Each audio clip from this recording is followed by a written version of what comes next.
Hello, this is Shane Willis. How's man? Let me try that. God bless it. Keep talking. Hello, this is Shane Willis. Good Lord. Hello, it's Shane. Welcome to How's the Market, Pensacola. Well, the eviction moratorium has expired. What does that mean? The CDC had been extended an eviction moratorium, whereas if a tenant claimed they could not pay rent based on COVID, then we had to not be able to evict as a landlord. Okay, you couldn't evict. There had been a percentage of the population that have lied about that and just rode this out. Now, there is a percentage of the population, this is very, very true. That was what this moratorium was built for. Folks, that this is very, very true. I lost work, I can't work, I can't afford this right now because of this pandemic. Well, the moratorium has ended now. And so, do I think we're going to see some evictions pop up more than normal? Absolutely, sure. Do I think that it's going to impact us on the sales side? Sure, I think it will. I don't think it's going to impact us much to overall, an overarching, hey, we're going to see a price point jump from 1 month's inventory to 7. No, we may see it jump from 1 to 1.5, which is fine. We need inventory. But there's going to be some landlords that are going to go, hey, you know what? I'm done with this. I don't want to do this anymore. And I've had a few call me already on our instant offer program going, listen, I know the tenant kind of messed this up. I've been paying the mortgage the whole time to make sure that I don't have any problems on the credit. I don't want to have to put any money into the property. Give me an instant offer. So I think that's probably going to start to happen a little more. Again, do I think it's going to move the needle for our entire market? No, I don't. I asked a good friend of mine who runs a pretty good portfolio down in Tampa as a real estate property management company. He has a little over 1,000 doors, but let's call it 1,000 for easy math because I don't like mathing over 1,000. the even numbers do. Shut up, Shane. Anyways, let's say he's got 1,000 doors. He said only about 10% were not paying due to this. So he still had 900 clients paying, no problem. But he had about 100 that were not. Now, out of the 100, he told me 57% or 57 doors could have paid. They just took advantage of this. The other 43 did not. They couldn't pay. So those landlords are actually working with those folks. People are still working with people properly. But if you've just been waiting, there are actually some stuff out there that the federal government sent down with funds to help both landlords and tenants. But the tenants have to go apply. The landlords can't. They can't step in until the tenants have applied for the assistance. And because the moratorium has just been extended, nationally they're saying a lot of people haven't applied because they just felt like it was going to extend again. Well, it's not. So now we're going to see a little bit of, not foreclosures, these are rental. These are rental to where you are basically removed because you have to pay the rent. Anyways, that's going to happen. I don't think it's going to impact our market as much as some people are making it out to be.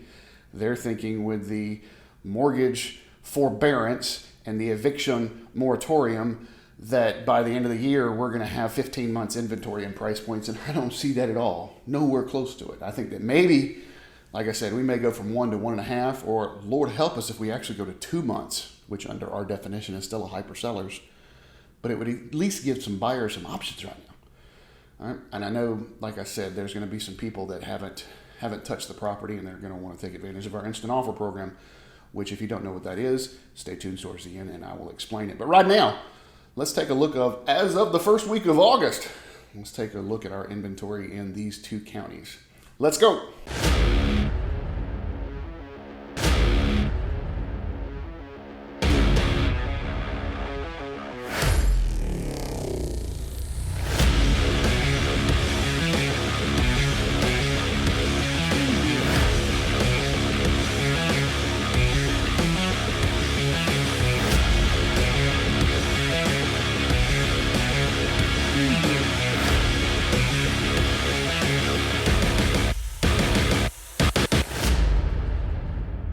All right, if you've never seen the show, you don't know that I always start with this slide right here. If we have between 6 and 7 months worth of inventory, we have what's called a neutral market. Anything less than 6 months considered a seller's market, anything greater than 7 months considered a buyer's market. What the slide doesn't say is anything less than 3 months is considered a hyper seller's market. Anything greater than 9 is considered a hyper buyer's market. We're going to start off in Escambia County, and looks like the 550,000 to 600,000 jumped out of the hyper sellers and into a sellers. We have come up some. I want to say this is 15 properties more than we were last week. So we are gradually tortoise level adding some properties. But these price points, demands are still just there. They're just huge. So if you haven't seen the show before, over here on the left is the price points, the list price points. On the right is the month's inventory. That kind of correlates with this first slide that we had. Okay, so 250,000 to 300,000 in Escambia County. This is what I was saying. We have added some properties. I got 80 properties now. 250,000 to 300,000. I got 80 properties, but it's only half a month's inventory. 0.6, I guess. 0.6. 200,000 to 250,000. I got 60 properties, but it's 0.6. I guess the 250,000 to 300 is 0.8. I'm getting older. I'm going to have glasses soon. Ugh. Anyways, everything else is pretty much a hyper sellers except these two slivers. 550,000 to 600,000 has jumped almost up to 4 months. And I don't think that's because we see a massive supply increase. I think the demand in that price point is not as high as some of the others. Then you've got not much supply at all, 600 to 700,000, and then your luxury has creeped up in inventory, and we're at 3.6 months worth of inventory there. Jumping over to Santa Rosa County, still pretty much the same over there, although we have jumped up a little bit more in actives. There's a few more there, not much. And our 700,000 plus is out of a hyper sellers and into just a sellers.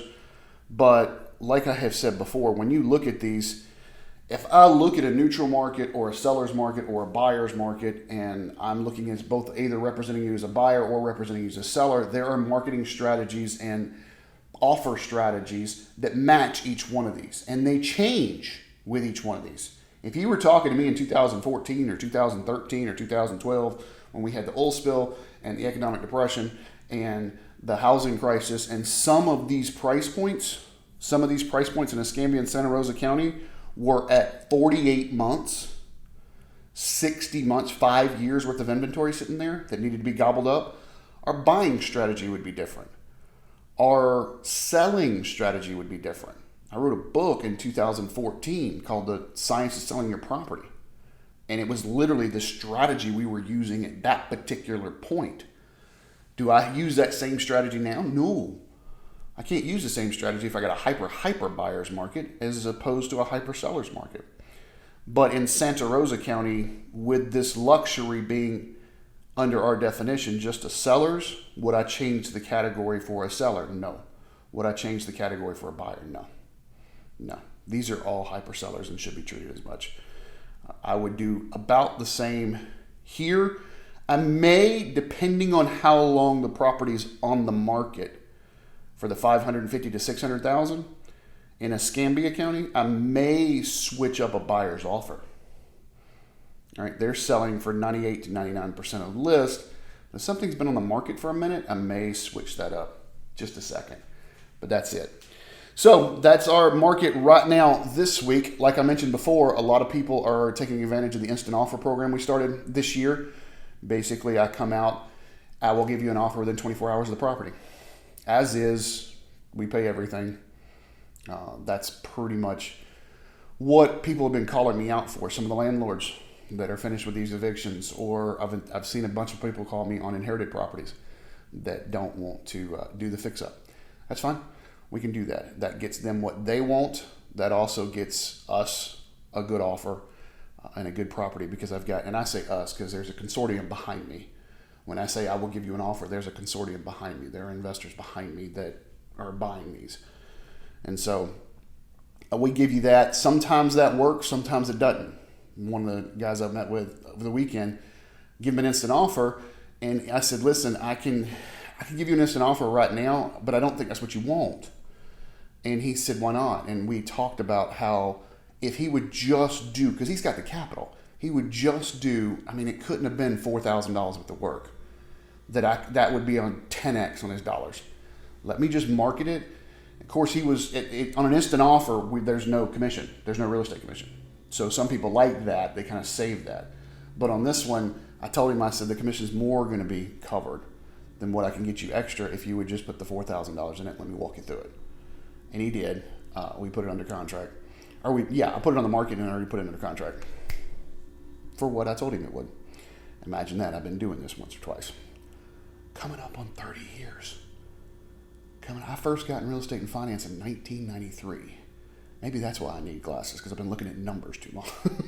Anyways, that's the numbers for this week. If you want to get any more information about our instant offer program, there's a link below. Check it out. Give me a shout. Next week's my birthday, so if you want to give me a comment on next week's thing saying happy birthday, I'd appreciate it. Don't send me glasses. Do not send me glasses. Thanks for watching. Have a great week. I'm a man on a mission. My mission is to help people break through all the noise out there and don't need no permission.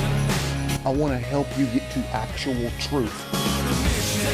Don't you just want the truth?